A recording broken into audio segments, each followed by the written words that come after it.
दरबार आपकी आस्था, विश्वास और श्रद्धा के अनुसार आपके प्रार्थनाओं को, निवेदन को पूर्ण करने की कोशिश करता है।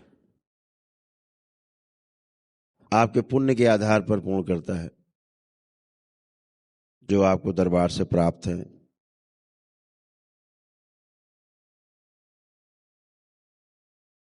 जितना सकारात्मक आप दरबार के प्रति होते जाते हैं, उतने आपके पुण्य बढ़ते जाते हैं। पुण्य का अर्थ समझदारी से हमारा उसका अभिप्राय है। पुण्य का अर्थ समझदारी से है। जितना समझदार आप होते जाते हैं, दरबार के प्रति सकारात्मक होते जाते हैं, आपकी समझदारी उतनी बढ़ती जाती है। उसे पुण्य कहा गया। नासमझी को पाप कहा गया, समझदारी को पुण्य कहा गया। आप समझदारी पूर्वक कोई कार्य करते हैं, आपको भी सुख मिलता है, और जिसके साथ आप समझदारी पूर्वक, जिम्मेदारी पूर्वक भागीदारी करते हैं, उसी से भाग्य निर्मित होता है। उसे भाग्य कहा गया।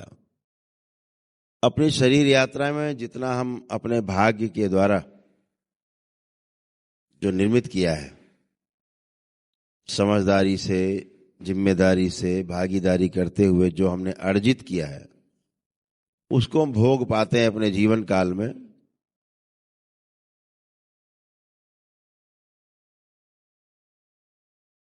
और जो भोगने से बचा रह जाता है, तो जब आपका अगला जन्म होता है, तो बचा हुआ जो रह जाता है उसे प्रारब्ध कहते हैं। अच्छा हो या बुरा हो, उसे प्रारब्ध कहते हैं, और उसे आपको भोगने के लिए पुनः से जन्म लेना पड़ता है। पुनः से जन्म न लेने का एक ही उपाय है कि अकाउंट नील रहे। अब न पाप है न पुण्य, आप दोनों से परे हो गए।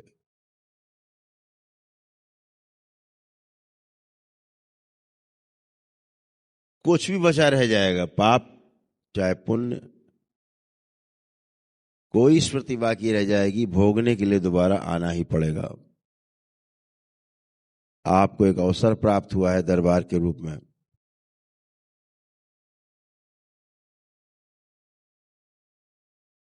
कि अपने शरीर के अंतिम जीवन यात्रा के अंतिम चरण में आप सभी प्रकार की स्मृतियों से ध्यान साधना के द्वारा मुक्ति पाकर और समाधि को प्राप्त करते हैं। समाधि का अर्थ है समय से पार जाना। अभी आप समय के अंदर हैं।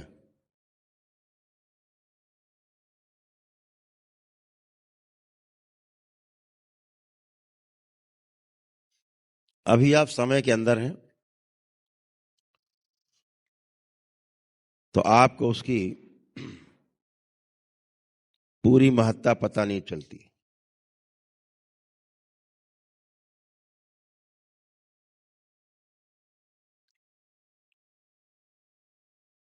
जैसे ट्रेन जा रही है, ट्रेन के अंदर आप बैठे हैं, रेल के अंदर, और आपके हाथ में एक बॉल है, गेंद है छोटी सी।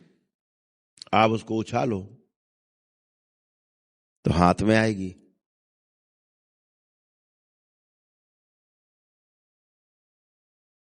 चाहे जितनी बार उछाल के देख लो, वो हाथ में ही आएगी।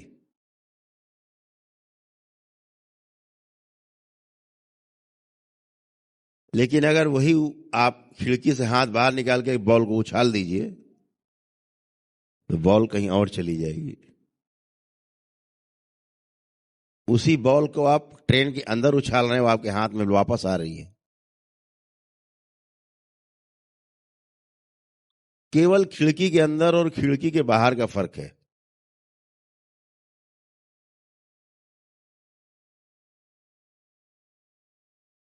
कितना अद्भुत है।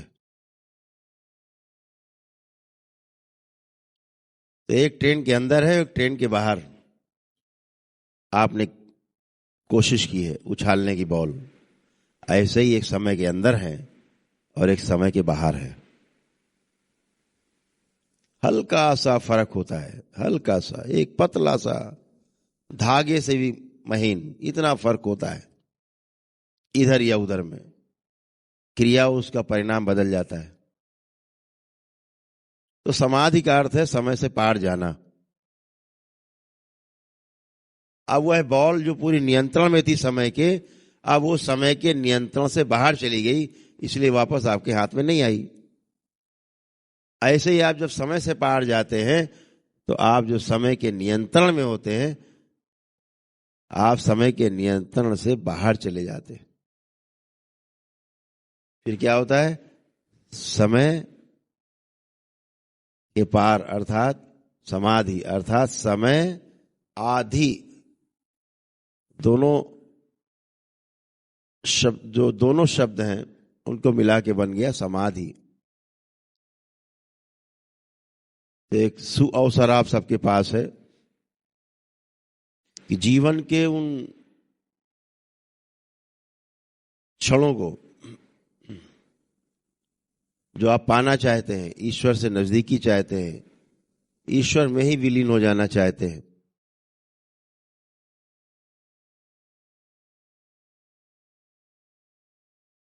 दरबार आपको वो सब उपलब्ध करा रहा है धीरे धीरे, कि आप ये करते करते धीरे धीरे इतनी सरलता से आप समय के पार जा सकते हैं। आपको कोई आश्चर्य नहीं होगा, अरे ये तो हम बड़े आराम से आ गए। ये बहुत आराम से जो आ गए वो नित्य अभ्यास के कारण होता है।